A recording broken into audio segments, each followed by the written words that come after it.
Never mind. There's one else. There's one episode. It's so funny. Hello friends, welcome to User Friendly. My name is Roberto Hoyos. I am the owner of Throwboy. We make geeky throw pillows over at throwboy.com, and I'm here with my friend Erfon Elijah. I'm a writer for cultamac.com, owner of MightTees.com, host of the Cultcast.com. Actually, yeah. If you go to the Cultcast.com though, it just takes you to our iTunes page. Erfon.com. Although technically, I am the host. Yeah, of that website. How many .coms can you rattle off? Erfon.com. I used to have a lot more. I have Erfon.com, which is funny because I tell people my name, and then I'm like, I'm me at Erfon.com. They're like, Erfon.com. And Is that a startup? I always wait for them to piece that that's my first name, even after I've told them that's my first name, and it rarely happens. They never make the connection. And what else? That's all I got. Yeah. I got Erfon.com. I got the Cultcast.com. TheCultcast.com. What was Cultcast? It was some weird site. I don't know. Drinking blood out of skulls. Yeah. There's some guy fully aroused drinking from a yak skull. I was like, this is weird. What is this? It has something to do with a cult, I think. You left the tab open. Yeah, right. So I put a "the" in front of it, and I was like, done. And now I have me on there with a yak skull. Yeah, reenacting that same scene. So, how are you? I'm better. You sound a little bit better. Only a little bit though, right? Yeah. So I was really sick. But the weird thing is, I feel like, I was actually just telling somebody this. Every time I get sick now, I feel like I get the exact same thing. Like it'll be like 2 years or a year later, and it's like when I get sick, the exact same sickness comes back. So I've just been really hoarse. That sucks. But I sound a lot better now than I did on last week's Cultcast. Yeah, for sure. So I feel fine. Well, kind of. I'm like 90%. It's good. What about you? I'm good. I still got a cough though. I'm leaving tomorrow. That's again. Right. Like I said, I think I said that last show. I'm going back. We talked about it. Going back to Cali. Going back to Cali. I don't think we talked about why, or when. So do you want to talk about that? Yeah. Well, okay. I'm going back to San Francisco Bay Area to go film my interview on Triangulation. Which is? It's a show on the Twit Network where they interview kind of like tech people, celebs. Like just like celebs in general, right? Whatnot, so you're going to be among some amazing guests. People that I'm still trying to psych myself up that I'm actually going to be on in the presence of some pretty big names. Yeah. So it'll be just you and Leo. Because before I heard you talk about it, I didn't even know what Triangulation was. That must be one of his like niche shows that like the real hardcore fans watch. Yeah. He used to do it with Tom Merritt. And so it was they interview somebody, so that was like the triangle. It was like two guys interviewing one person. And now it's just line. Well, the thing is, now they include the chat room into a portion of it. So the chat room will then start asking you whatever they want. Oh, I see. Okay, yeah, because I was like, why do they call it Triangulation? I was like trying to figure out what the purpose of that title was. But yeah, so I'll be gone tomorrow. And you actually do the show on Wednesday? On Wednesday, yeah. Okay. Yeah. And you guys can watch it. If you want to watch it, it's going to be on live on live.twit.tv, and it's going to be at 3 p.m. PST or 6 p.m. Eastern Time, 11 p.m. GMT. That's in England. Somebody told me that one. Yeah, Greenwich Mountain Time. It's a GMT? That's what GMT stands for. Okay. Yeah. And then that's on Wednesday. Oh, Greenwich Mean Time. Sorry. Wednesday, October 10th. Cool. Yeah. That'll be fun. Yeah. Are you nervous? Not really. I kind of go into these things just go. You know, like if you know your stuff, you know what to say, right? Like you don't really have to prep. Yeah. So we were texting last night. Did you get my cramming comment? Oh, kind of, yeah. Because I think you were, so we were texting and he was like, we were like, hey, we're going to go to a movie tonight. And he's like, I can't. I'm going to be cramming for my trip. And you're like, cramming? I'm like, cramming? Like, I thought you were like, I thought you studying. meant you were studying for this thing, like trying to read the internet. So that like if Leo asked you something about like a topic, and then it occurred to me that you probably typed packing. No, I actually did type cramming, but I mean, it doesn't make any sense. What I meant was I was trying to finish up as much work as I could do. Oh, okay. And then Aaron, who was in this text with us, our friend, didn't know what I was talking about because he read it as packing. So he's like, dude, I do not get your cramming joke at all. I'm like, I'm not joking, dude. Like, Roberto said he was cramming for his trip, and I didn't understand. That was the most confusing. What the hell you were talking about? And then you didn't answer. Yeah. I kept asking you what you meant, and you just exited the chat. You were gone. You left it to mystery. So, anyway. That would be awesome. That's going to be my next couple days doing that. Well, I will be interested to hear what the experience is like with, you being on, because I've been on Twit before. Mm-hmm. Twit's different than what you're doing. Way different. You're going to be the center of the show. Yeah, it's just and your story is right. Yeah. So that'll be different. Because when I was on Twit, it was hard to get a word in edgewise. Like Leo is a talker. Yeah. And you're like, I mean, he's not the Woz. For sure, but that's you definitely got to fight to get your words in. One of our viewers said that. He's like, good luck talking. And I'm like, it's probably going to be a lot different. I'm like, he doesn't know my story, so he's going to ask me it, right? Yeah, I would imagine. Yeah. He's like, so let's talk about Throw Boy. He proceeds to tell you about Throw Boy the entire show. It's over in like 45 minutes, and you barely said anything. That was a great show. You were really insightful. Thank you. And then I go back, and he doesn't remember who I am. I wonder if he's still going to call you the Throw Boy after this. He Probably, might. Yeah. Well, at least he has some type of name for you. It's a good name. Yeah, he's like, I'm like Leander's minion. Because he knows Leander, yeah. He just knows that I know Leander too. That's so funny. So. Cool, so got some stuff to talk about this show. Yeah.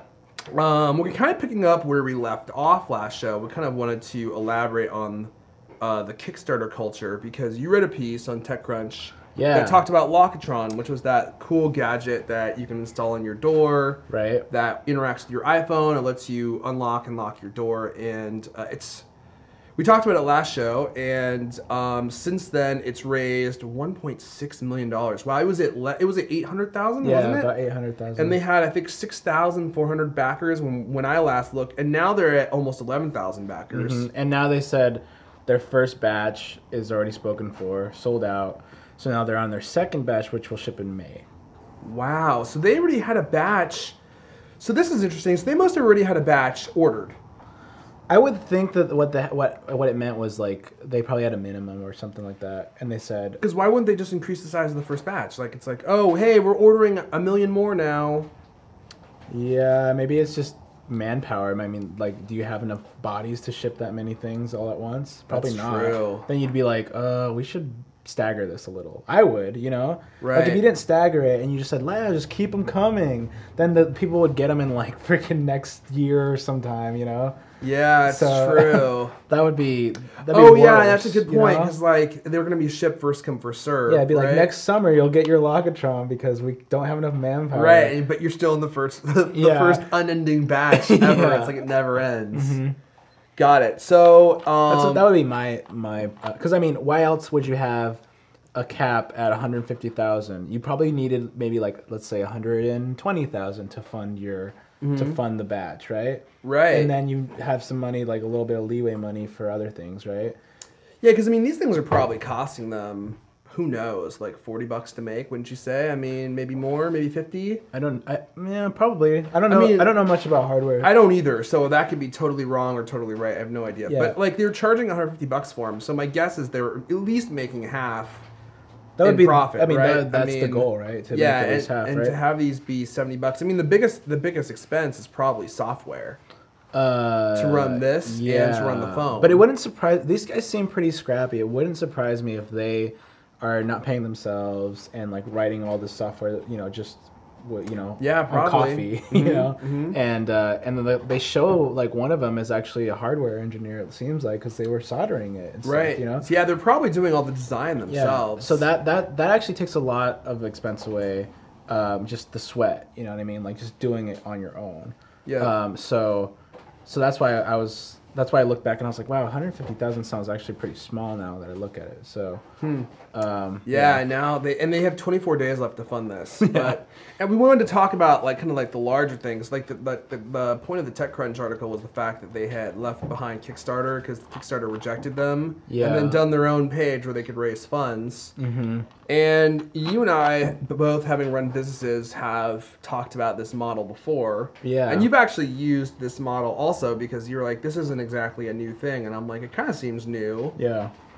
I was kind of, I mean, I was reading the Kickstarter, or sorry, the TechCrunch, the story of Locatron crowdfunding without Kickstarter. Yeah. And it seems like all the rage now is do a Kickstarter, you know, for whatever it is. But a lot of the times, the ones that we hear a lot about, especially in the tech industry, is for hardware, like things that you probably wouldn't see until they've got put on Kickstarter. And my kind of view on that was like, well, I mean, it's not entirely new. I mean, all you're really doing at that point is you're doing a pre-order. You know what I mean? Because like you already have this prototype. Let's say it's actually a legit thing and it's not like an artist render. Let's say it's like a fully functional thing. Instacam. Yeah. And you have your prototype. You've already contacted factories. You already know what the cost will be. Yeah. And then you put a website up where you take pre-orders. I mean, it seems like with Twitter and with all of the, you know, all the bloggers and everything that can help spread buzz around your product, it shouldn't be like so novel that you put up your own site and say, hey, we don't need Kickstarter for this. You know what I mean? Like, yes, there are people that peruse Kickstarter, but it's still not the majority. I mean, like, people peruse TechCrunch and they peruse like Gizmodo and Engadget way more than they just look through Kickstarter projects to stumble onto a good one. You know what I mean? Right. So I feel like giving Kickstarter like this kind of like end all be all power, like it's like if it's not on there, it's just it's like amazing that you actually got money for this. You know, I feel like that's kind of, I mean, I just don't think that that's entirely true, especially in today's day where you can make a really nice website, you can take payments in a legitimate way, you're agreeing with a customer, so they're like, you're totally transparent, you're like, yes, we are using the money that you give us to make the thing that you want. It seems just very logical to have it be, like in the internet age, that it's very transparent, you know? Yeah. Rather than the traditional way, which would be, we need to raise a crap load of money, we need to make this product, and then we just have to cross our fingers that everyone likes it. You know what I mean? It's like, with this sort of open communication, why not use it that way? That's what I did. I mean, that's what I've done throughout the entire time I've run Throwboy. I didn't have the money to make a crap load of pillows and then put them out in the world. I took payments and then sent them weeks later with the money that I made the pillows that they wanted. You know, it's interesting because, I mean, I think that's great. I think it's a great model, and we're obviously going to see more and more of this type of thing. And it's cool because if you don't have to get investors, right, and the people buying your product are your investors, then you get to keep a lot more of the money you make because they're not going to be taking a cut for themselves, right? And I wouldn't even call it an investor, so to speak. You know, I mean, yeah, it's an investor, but they're not getting anything out of it. They're just getting a product, right? Well, they're not getting a stake in your company. They're not getting stake in your company, but I guess when I mean, like, they are taking a risk, and this is the part that I think a lot of people don't think about because you're so used to buying stuff on the internet without seeing it that as long as they make the product look real with a video, some photos, like that ridiculous Instacam thing that we talked about many shows ago, that's total vaporware. Like, you're never going to see this product on a shelf ever. They're going to keep your money. You're going to give them the money, they're going to keep it, and then you're going to be like, hey, where's my product? And they're going to be like, oh, we didn't have the means to make it, you know, because it's unreal and we didn't realize that. But the thing is, dude, like, if you're not like setting up like a tip jar, you're going through like a company that's taking the payments, so you can always send them a dispute and just get your money back. You know, there really isn't a risk on the customer's end. You know, if they really want just their money back, right? That's true. I mean, you could do a chargeback on your credit card, which is what you're talking about, but a lot of people don't know that you can do that. And on Kickstarter now, they're explicitly saying, correct me if I'm wrong, that you are not buying a product. Right. And the reason that they're probably doing that is because all the people that people are doing chargebacks. Yeah, like they're not getting what they wanted. They're not getting exactly what they thought they were paying for. That's why I think that the transparency is the key to the whole thing. You know what I mean? And be responsible if you're actually doing a product. Have a backup plan. You know what I mean? Don't just be like, well, hopefully we'll do it. You know what I mean? Like you have. You're talking about the people making the product. Yeah. It's like, I'm sure their goal was 150,000. I'm sure that's like an overstretched goal. I'm sure that's not like to the dollar. You know what I mean? Because otherwise, you would. I don't know. I think that you would have to have like sort of a leeway there. Or otherwise, what if you don't make enough money? You know, like what if they actually needed 300,000 and they had the other half? You know, that would be. I think that's a more responsible thing. I think it's be transparent with your customers. Tell them that you're not charging them till you actually. Make the product, you know, all this kind of stuff, rather than it just being kind of like sort of up in the air, like a Kickstarter with a cool video, you know? Yeah. That's why I feel like it's actually a little bit more legit to put it on yourself, to put it on your website and say like, this is me and this is what we're doing. Take the payments, and we'll charge you whatever. We'll charge you at this point, right? Rather than just being like, yeah, we put it on Kickstarter. Oh, look, it's working, you know? Yeah, I think that's actually a legitimate difference between what they're doing and where Kickstarter is going. Because, like, if you're gonna put something like this on your own website, if you're gonna do an ICEO, like whatever you're gonna do, like at that point, you're not charging them unless you ship. At least legally, I don't think you should be. Yeah. In fact, I don't think you are legally allowed to unless you're gonna be shipping.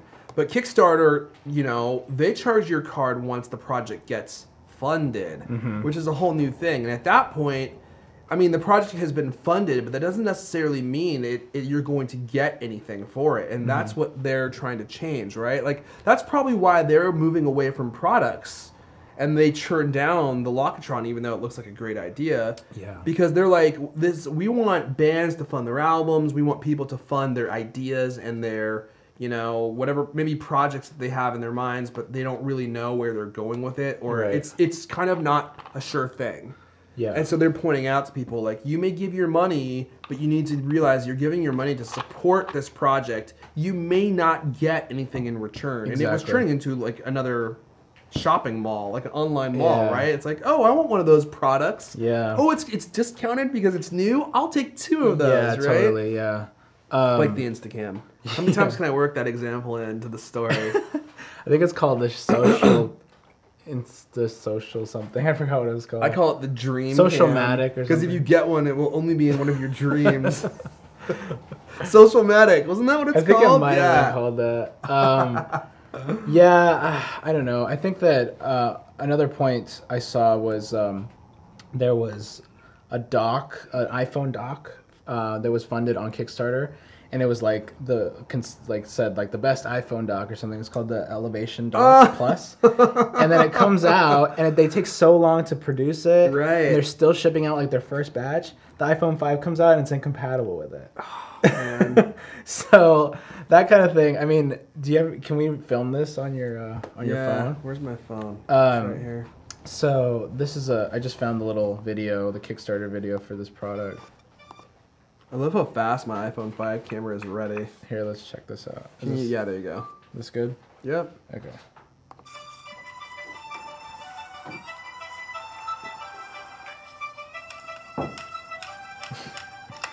Don't you hate it? Don't you hate it when you shake your iPhone violently, but it doesn't come out of the dock? This is like those as seen on TV. Don't you hate when you try to mop the floor and it attacks you? That's a piece of crap. Uh-oh. Is that a bumper? Oh yeah, maybe it is. Hey Kickstarter, my name's Casey. If you've tried to use docks for your iPhone, you've probably been as frustrated as I have. That's why I designed my own. It's the Elevation dock. I hope you like it. Sounds kind of bad.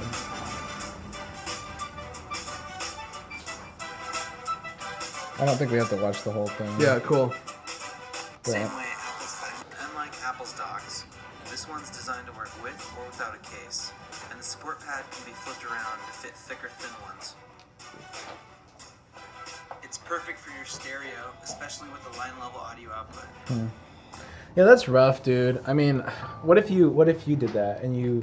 I mean, that's a big ass risk, though. Like putting something that's at a proprietary Apple design at the kind of like almost the end of life of the iPhone. That's kind of dumb, you know? Yeah, I wonder if he doesn't follow cultomac.com. We've been telling him the iPhone 5 was coming for the last 6 months. He always doesn't listen to the Cultcast. That's all we talk about. Yeah, that's hilarious. The iCast. The iCast is what they should call it. So anyway, it's interesting because, I mean, what I have to do when I order a product, obviously, is buy a whole bunch and then sell it. Right. And I like that. I honestly like the pre-order model better. Well, I mean, it's awesome because it's risk-free, right? Well, it's not risk-free, but it's very low risk. It is low risk, but you have to have a beer. It only works with certain products. It does, yeah. It's like, I don't know. In my case, when I was doing the ICEO, you know, part of me was just like, in my heart of hearts, I was like, well, this is going to do really well. Yeah. And I think that there's a lot of people that would want this, you know? Mm-hmm. But I didn't know, and I didn't want to spill the beans and say, hey, everybody, I want to do this thing. You know, that could go bad or good, you know? Mm-hmm. So instead, I did a pre-order thing and calculated how much money, how was the minimum amount of money I needed to fund this, you know? And then, but that worked out. But like, you're right, most people don't have that product like that's gonna kind of spark a buzz, you know what I mean? Mm-hmm. And if it's something that you want to start pumping out, like say your t-shirts or something like that, like a clothing line, you can't really just like put it on Kickstarter, you know? Yeah, I mean, there has to be something unique, and everyone's like, well, mine's unique, it's just for women who like to swim. And it's like, well, yeah, it's like there's so many niche categories like that. You're still just selling that widget that everyone else is selling, right? Yeah. So I think, you're right. I think it's not for everyone. Did you pre-order one, a Locatron? I was gonna, and then I was just like, I'll just wait a little while. But I asked him to send me one for review. Yeah, I saw that. Because I was like, you know, honestly, like, I could buy one, but like, I want to write about it for Cultomac. So I'm like, just send me one. You're like, I would buy one, but no, I wouldn't. But I would rather you just give it to me for free. Well, no, because I want to write about it, and actually, I'm not even totally sure they're going to work on my doors, because we have those, like, we have really old doors here. I don't even see a way to take off that lock. I don't either. Oh, wait, there's a screw. So, yeah. It may not work for me. I think it's just any deadbolt, they turn, so, right? Yeah. Maybe it says more in here, I don't know. But, I don't know, is there any other points that we had to say for this? How do you say? It's going to be interesting to see how much money they actually raise. Yeah, it's going to be interesting going forth to see what Kickstarter evolves into. If they're going to be like very stringent on this no hardware. I mean, I understand no artist render. Like, that's an obvious one to me. Because that's the thing is, like, this day and age, you can make like a very convincing looking product. Oh, man, yeah. And then just kind of like, you know. I mean, half the movies that come out today are convincing, and the things in them are not real. Yeah. You know, it's like Gollum was not real. What? He could be on Kickstarter. I will sell you one Gollum for the right price. They're all half price now. I will sell you the one ring. So cool. Let's move on. Yeah, let's move on. So I found something. Actually, it was suggested to us by one of my Twitter followers, and of course, all my Twitter followers are amazing. And I'm trying to find I don't remember the guy's name. Who he is, because I'm so popular that I get tons of tweets all day long. And I'm just stalling as I look. I'm vamping. Dang, I can't find it. Oh, Marty Moss. Mm-hmm. So, I know him. Oh, you do? Yeah, he bought a ICEO. Nice. Marty Moss. I love that name. I wish my name was Marty. I think he did. Anyway, so let me show you this thing. Yeah. Can you film this? Yes. Is it up already? Oh, you don't need all that garbage. Just go like this. Boop. Oh, yeah. Do you ever use that on your phone? I do, but sometimes it freezes it up. So this video starts a little slow, just FYI. In a world full of Leica hugs. Leica hugs. It's pretty much the best idea you're going to see all week. People wear them every day. These people definitely don't know how to make a good video. This whole thing is like wind wrestling. They are always connected. Oh, I wonder what she's going to do with that. Oh, she's going to share it on Facebook. Okay. Mm-hmm. They share their lives with everybody, where others can see them. Like in a crowded restaurant, full of noise. Still photo of restaurant. Now I want to share this photo with all my friends and family.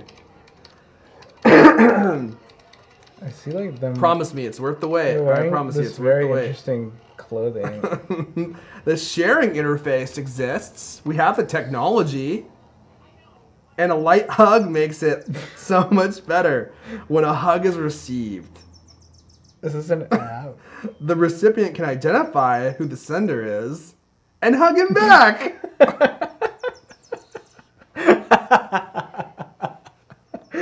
Did you not catch the title of this before we started watching it? I kind of glanced at it.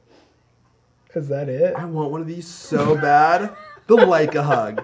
The worst product you're going to see all week long. How do you narrate that? The person whose idea this was had to have had a traumatic brain injury at some point in their life. So the idea of this ridiculous vaginal-looking vest is you put this thing on, and when someone likes something on Facebook, it fills with air, so it feels like you're getting a hug, and then you can hug yourself and feel like you're hugging them back. That is the product this person wants to release. Oh, I didn't understand that it's for likes. Yeah, so I know, it's kind of confusing. And I didn't want to show you a title because I wanted you to... Let me see that again. I wanted to go through the whole experience as I did. That was great. I really like that. Thank you, Marty Moss. So not only does it make you feel great throughout your day when your vest randomly expands with air, it can be used as a life preserver. When someone likes something on your Facebook page, you'll float in the water. It like looks great. Marty McFly, it's obviously symmetrical in some. Look at this. Look at this thing right here. It's like crooked. Who made this? I think it's sewn by people with bad vision. Wow. That's it. That's what I wanted to show you. That's amazing. I wonder how much it's going to cost. It's probably going to be $200. Speaking of things that could be on Kickstarter, no problem. This is one of those. Oh man, I feel bad. A designer made this. She said the puffy vest inflates so it's where it can feel the warmth, encouragement, and support or love that we feel when we receive hugs. To return the hug, this is a novel idea. To return the hug, the wearer wraps his or her arms around the shoulders to deflate the vest, symbolizing the act of sending the hug back, aka hugging yourself. Wow. And she was out in public too. I think we should get matching ones. That's what I think. Actually, I wonder if these are for sale. I wonder if they're for sale. We should definitely get one. Can they send us one? Well, not after what I said. Did you hear what I said? What did you say? I said she probably had a traumatic brain injury. She probably still wouldn't really realize. That was just a joke. I'm sure you're perfectly. I mean, it's the idea is it's sweet. It's a sweet idea, and by sweet I mean like condescendingly saying that. No, I mean the idea honestly is genuinely sweet. But I'm like the execution maybe.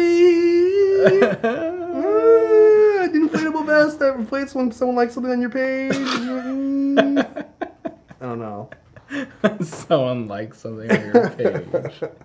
We should make. We keep thinking about making cult cast shirts. You know. Oh yeah. I think this would be way better. Oh yeah. The cult cast like a vest. Every time you like something that the cult cast does, we fill your vest with air. Until it's so tight that you have to hug yourself. That is really just like out of control. I didn't expect it to go there, to be honest. I was like... You're like, why are they all wearing this same piece of clothing? Yeah. That's it. That's what I got. What's our last thing? Oh, wow. I don't know. I can't really you're top bringing it that. up. Well, yeah, I have it here. Can you camera me? Okay, so for those that saw this, I don't know if you saw this, but There's Steve Jobs wax. You may have seen something like this, but this one looks like. You've seen something like this? I swear that we looked at something similar, but maybe it was the same thing. Well, can you move your screen up? Sure. There was a. There you go. I think it's in Japan. This video shows off a new Steve Jobs wax sculpture. Yeah. Which I'll kind of skip through because it's really long. But they try and really interesting. And we watched part of it. They try to make it really like heartfelt, and it's just dumb. Yeah, it's a little contrived. I agree. Okay, we get the idea. Oh, you went full screen. No wonder. Okay. Oh, it is Madame Tussauds. So much crotch in this too. But the sculpture itself is crazy. It's uncanny. I mean, they didn't get the stare, I don't think, but like the facial hair and everything, especially, it's just crazy. Look at that hair, dude. I wonder, like, when they were deciding, like, what Steve Jobs to make, what version of his life, you know? That's about iPhone 1 version. Yeah, that was, like, him at, like, his most Steve Jobsiest. Yeah. You know, like, most recognizable Steve. Yeah. But anyway, yeah, it's cool and stuff, but then it kind of ruins it when it starts showing people, like, let's see, people, like... holding up their iPhones. He put a hat on him. Did he really? I think so. Oh no, never mind. There's a guy that like shoves an iPad in his hands. I just don't like that. Yeah. I like the Holden point. Yeah, it's great. It's like he's the one that made this. Yeah, and then it gets a little bit creepy. Yeah, a little bit creepier with the. What do you call it? I don't know, dude, but wouldn't you putting an iPhone in his pocket? I don't think I would take a picture next to it. I think I would just take a picture of it. I don't know. It just seems kind of weird. Like, let me give Steve a noogie. That would actually be great. if you're gonna take a picture with that wax Steve Jobs, you need to do something like that. You need to be on his shoulders, or he needs to be on your shoulders. Or you need to somehow dress him as Marty McFly from Back to the Future. Like, something needs to happen that makes it a good shot. But just standing there with your iPhone just like this, and you're just like, pointing at him. That's like saying the word internet to me. It's just, it's totally unoriginal. You shouldn't do it. But if you saw that thing in person, I would totally get my picture with it. Yeah, that's why we differ. And I would be so flustered that I'd probably end up just holding my iPhone and just going... You'd have your hand in his pocket. Yeah, right. I'd probably get behind him and put my arms around him, put my head over his shoulder, and act like his referendum 74 partner. And they kick you out, and then you get mad. No, I'm surprised they let anyone touch him at all. Well, yeah, I know that's true. Because I don't it's know. Wax, right? I mean, I've seen if you hold it too long, doesn't it start to melt? I don't know. It's wax, right? Yeah. I mean, do they cure it or something? It doesn't melt. You're like hugging him, all of a sudden he's like. It is this face. The long face. The long face. It's like holding a candle. Candles don't melt. Yeah. Oh, I guess that's true. I make him hold my Samsung Galaxy. What a chud. Eat it, Steve. I wonder what would happen if you did that. I could see that happening. You could totally see that happening. Yeah. There's so many people that didn't... I mean, we're obviously big Steve Jobs fans, but there's a lot of people that did not like Steve Jobs at all. Did not like him. Dude, suck it. Yeah. I remember when my cousin Juan was selling the ICEOs at Geek Girl Con. Yeah. Because we had like a few left, and he was selling a couple at our local convention. And he said like... He got some like pissed off people, like really. Yeah, he's got like the combination between like, oh that's cool, and like I hate that guy, like really mad stuff. I was like, oh my god, yeah. He's definitely a divisive figure, right? I mean, people loved him or hated him. I mean, I really meet anyone that are just sort of like, they're totally impartial. Actually, Ruth, you're probably impartial, huh? To Steve Jobs. Yeah, I guess. That's like the majority of the world. You think so? Yeah, I think maybe a lot of people don't know who he is. They don't know who he is or care. There's a lot of the world that has bigger problems of which iPhone they like best, right? They're like, I hate to be them. I just want to eat. Cool. I think that's it. Yeah. Excellent. I was trying to find out if that Marty guy was somebody that I posted a photo. Marty Moss. I really like his name. I swear, Marty Moss. it sounds so familiar, but maybe Marty Moss Fly. Because I posted a photo and I was like, "Oh, thanks, Marty, for blah blah blah," but I don't remember. Now I'm gonna start vamping until I find it. So I heard about this joke that I can't remember. Yeah. I should try to remember it while I'm scrolling through this page because it's such a good joke that you're really going to enjoy it. And You know things about jokes that I love? They make people laugh. Yeah. Unless they're bad jokes, in which case they don't. Mm-hmm. You're not going to find it, dude. Yeah. As soon as we stop recording, you're going to find it. Yeah. Okay, whatever. Cool. Well, while you're scrolling for it, why don't we talk about how people can get more of the user-friendly that they love so much. Okay. So you can watch us on YouTube, youtube.com/user-friendly show. Or you can subscribe on iTunes. Just search for User Friendly Show on iTunes. Mm-hmm. We have been getting a few requests for audio podcasts because right now it's video only. Just know that we will look into it. Pay us. Yeah, if you give us $1 million, we will get immediately on it. It will become our #1 priority. You know what sucks is that it's free for us to post a video high definition podcast. Yes. Syndicated out to iTunes. Yes, isn't that crazy? But it costs for us to do it, I think it's around $40 or $50 a month for us to syndicate the audio. To host the audio podcast. Yeah, so our stupid. video host used to host video and audio, and they got rid of audio. Now they just do video, strangely. Yeah, because it would be way cheaper for them just to do audio only. But in any case, if you want to learn more about me or hear my tweets, I'm at Erfon on Twitter. Or if you're interested in Mike Tees, at Mike Tees on Twitter or MikeTees.com. What about you, dude? Tell us all about Throwboy. Throwboy.com for the pillows. Me. For the pillows. Me on Twitter is just Roberto Hoyos, ROBERTOHOYOS. And User Friendly has a Twitter. It's just at I'm User Friendly. Oh yes, that's right. And many tweets are tweeted. We haven't given you enough links yet. Yeah. Userfriendlyshow.com. Our Twitter page also has a web page. That's User-Friendly Show tweets on Twitter.com. Tweeted You can subscribe to our RSS tweets. We want to make sure we're available everywhere. Did you find it? No. Okay. Because they don't have a good search feature on the Facebook's. Yeah, blame it on Facebook. Okay. Yeah, okay. All right, well, that's it. Catch Roberto live on live.twit.tv, October 10th, 3 p.m. PST. Get in the chat room and razz him with me. There you go. Until next time, take it sleazy.